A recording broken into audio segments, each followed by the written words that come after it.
በአንድ ወር ውስጥ እንዴት 14 ኪሎ እንደቀነስኩኝ ዛሬ ይዤላችሁ የመጣሁት ውፍረታችሁን ለመቀነስ እንዴት በምን መልክ ማድረግ እንዳለባችሁ ሳትደክሙ ጅምን ቤት ሳትሄዱ ምንም አይነት የእግር ጉዞ አብዝታችሁ ሳታደርጉ እንዴት አደርጋችሁ በቤት ውስጥ ውፍረታችሁን መቀነስ እንዳለባችሁ ኪሎዋችሁን እንዴት አደርጋችሁ መቀነስ እንዳለባችሁ ነው ዛሬ ይዤላችሁ የመጣሁት። በጣም ቀላል ምንም ሳትደክሙ ምንም ብዙ ውጣ ውረድ ሳይኖርባችሁ ኪሎዋችሁን እንዴት ማስተካከል እንዳለባችሁ።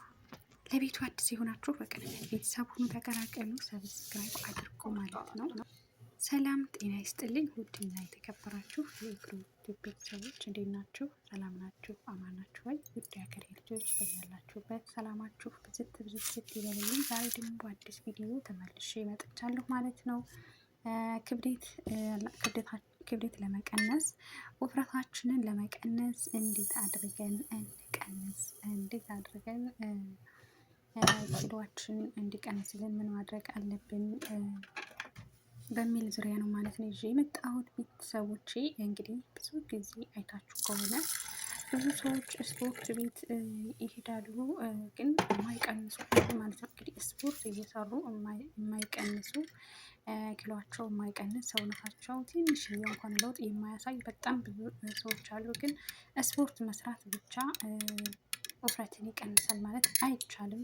መስራት ብቻ ሳይሆን እኛም ራሳችን በቤቱ ውስጥ ስንኖር እናስተካክላቸው ገደብ ልናደርግበት የሚገቡ በጣም ብዙ ነገሮች አሉ። እኔ እንዴት አድርጌ በአንድ ወር ውስጥ 14 ኪሎ ነው የቀነስኩት። በጣም ደንግጬ ነበረ በሰዓቱ። እኔ 64 ኪሎ ነበርኩኝ በሰዓቱ ማለት ነው። አንድ ወር ቆይቼ ቤት ውስጥ ቼክ ስደረገው 50 ኪሎ ነው የሆንኩት። 50 ኪሎ ማለት ነው። እና እኔ የተጠቀምኩትን ልንገራችሁ፣ ከዛም ደግሞ ምን ማስተካከል እንዳለባችሁ ምን ማድረግ እንዳለባችሁ እነግራችኋለሁኝ። እኔ ያደረኩት ምን መሰላችሁ? እንግዲህ እንደምታዩት በዚህ ጋራ እኔ አንድ ማንኪያ ተልባ የተጠቀምኩት። እናንተ ለውፍረት ከሆነ ለውፍረት መቀነሻ ስለሆነ 2 ማንኪያ መጠቀም ትችላላችሁ። እኔ እንደነገርኳችሁ ኪሎዬ በጣም ስለወረደ አብዝቼ መጠቀም አልፈልግም አሁን ላይ። ምክንያቱም እስከዛሬ በደንብ በርከት አድርጌ ተጠቅሜ ኪሎዬ በደንብ ተስተካክሎልኛል አሁን ላይ ማለት ነው። ስለዚህ አሁን 1 ማንኪያ በቂ ነው። ኪሎአችሁን ለመቀነስ ከሆነ የፈልጋችሁ 2 ማንኪያ ማድረግ ይኖርባችኋል። ንጹህ ተልባ ሳትቆሉ ምንም ሳታደርጉ ንጹህ ተልባ እንደዚህ ብርጭቋችሁ ውስጥ በምትፈልጉት አይነት ብርጭቆ ውስጥ አድርጋችሁ ከላዩ ላይ የሞቀ ውሃ ታደርጉበታላችሁ። ከዛ ድብን አድርጋችሁ ታሳድራላችሁ። እንግዲህ እንደምታዩት እንደዚህ ከድናችሁ ካሳደራችሁ በኋላ ስራውን የምትሰሩት እንግዲህ ጠዋት ነው። ጠዋት ተነስታችሁ ራሳችሁን ካጸዳዳችሁ ተተጣጠባችሁ ምናምን በኋላ ያው እንግዲህ ይህንን እንደዚህ ማታ ዘርዝፌው አድሬ ነበር። ጠዋት ስነሳ እንደዚህ ያገኘሁት እኔ በማንኪያ ፉት የምለው በማንኪያ እንጂ አለዛ እንትን አይለኝ አይወስድኝ ይከብደኛል በጣም ማለት ነው። እናንተ ግን ከፈልጋችሁ ልክ በሻይ መልክ ወይም ደግሞ ልክ መድኃኒት አሁን በቁማችን እናደርገለን ግጥም አድርገን እንደዛ አድርጋችሁ እናንተ መውሰድ ትችላላችሁ። እኔ ግን ቁጭ ብዬ ለምዶብኛል ታውቃላችሁ። እንደዚህ በማንኪያ እየወሰድኩ ነው የምጠቀመው። እውነቱን ለመናገር ትንሽ ከበድ ይላል። የማይላመጥ የማይታኘክ ነገር ስለሆነ ስትውጡት የሆነ ከበድ የሚል ፓርት አለው። ግን ደግሞ ሁሉን ወዶ አይሆንም አይደለም። ሁሉን ወዶ ስለማይሆን እንደዚህ በማንኪያ እያደረኩኝ ፍት እያልኩ እየወሰድኩ ነው ያለሁት። አያችሁት? 1 ማንኪያ ነው በሾርባ ማንኪያ 1 ነው ያደረኩት የበጠበጥኩት። ግን ብዙ ሆኗል ማለት ነው። በጣም ብዙ ሆኗል። እንግዲህ ቤተሰብ እንደዚህ አደርጋችሁ መጠቀም ትችላላችሁ። እንደዚህ ከተጠቀማችሁ በኋላ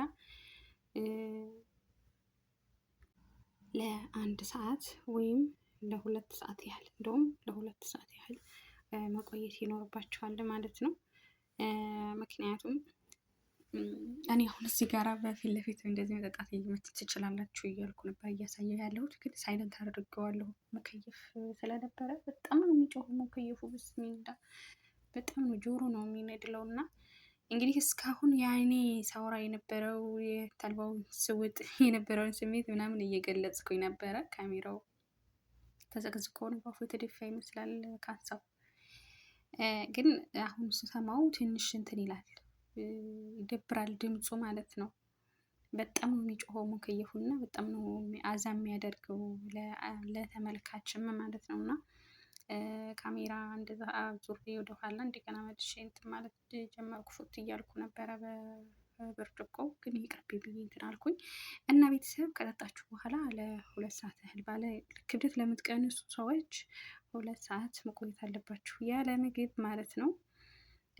እኔ እንደዛ አድርጌ ነው እንግዲህ 14 ኪሎ በአንድ ወር ውስጥ ምንም አይነት ስፖርት ሳልጠቀም ምንም አይነት የእግር ጉዞ ሳልጠቀም በአንድ ወር ውስጥ 14 ኪሎ የቀነስኩበት መንስኤው ይሄ ነው። እሱን ከተጠቀምኩ በኋላ ለ2 ሰዓት ያክል ምግብ አልበላም፣ አልጠጣም። እምዛ ከጠነ ምናልባት ውሃ ልጠጣ እችላለሁ እንጂ ምግብ ግን ከ2 ሰዓት ወዲህ አልጠቀምም ማለት ነው። እንደዛ እያደረጋችሁ ራሳችሁን ክብደታችሁን መቀነስ ትችላላችሁ ማለት ነው። እውነት ለመናገር ከውፍረት ምንም አይነት ነገር እኔ እስካሁን አላየሁበትም። ውፍረት ትርፉ በሽታ ማምጣት ነው። እናንተም እንደዚህ ማድረግ ትችላላችሁ። እንደገና ደግሞ 2 ሰዓት ከቆያችሁ በኋላ ምግባችንን ራሱ ማስተካከል ይኖርብናል። ምግባችንን ማናስተካከል ከሆነ የፈለግነውን ያክል ስፖርት ብንሰራ የፈለግነውን ያክል ውፍረትን የሚቀንስ ነገሮች ብንጠቀም በጭራሽ አንቀንስም ማለት ነው። ምግባችንን ማስተካከል ይኖርብናል። አንድ ዳቦ ከሆነ የምንበላው ቁርስ ግማሽ ከሻይ ጋር በቂያችን ነው። በቀን 4-5 ጊዜ የምንጠቀም ከሆነ ደግሞ መቅሰስ ጋር ከቁርስ ከምሳ ከእራት ጋር ከመቅሰስ ጋር አንድ ላይ በቃ ተጨማምቆ ምናምን እስከ 4 ጊዜ እስከ 5 ጊዜ የምንጠቀም ከሆነ 3 ጊዜ በቂ ነው። እውነት ለመናገር 3 ጊዜ በቂ ነው ማለት ነው።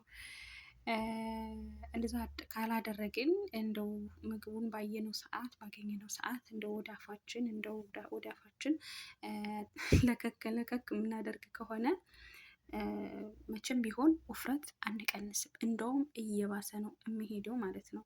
የምሬ ነው ወላሂ። ውፍረት ለመቀነስ ምግባችንን ራሱ ማስተካከል አለብን። ምግባችንን የማናስተካክል ከሆነ እንዲሁ ያገኘነውን ዝም ብለን የምናጠራስም ከሆነ መቼም በጭራሽ ውፍረታችንን ልንቀንስ አንችልም ማለት ነው። በዚህ መልክ ራሳችንን እንግዲህ ያለ ስፖርት ያለ ምንም አይነት እንቅስቃሴ ያለ ምንም ድካም በቤት ውስጥ ይሄንን ብቻ በመጠቀም ራሳችንን ከምግብ ብዙ ምግቦች ከመጠቀም ራሳችንን አግደን እንግዲህ ቆጥበን ክብደታችንን መቀነስ ይኖርብናል ማለት ነው። አሁን ይሄ ጨጓራ እንደነገርኳችሁ ለጨጓራም ይሆናል። ተልባ ታውቃላችሁ አይደለ? ክብደት ለመቀነስም ይሆናል፣ ለጨጓራም ይሆናል።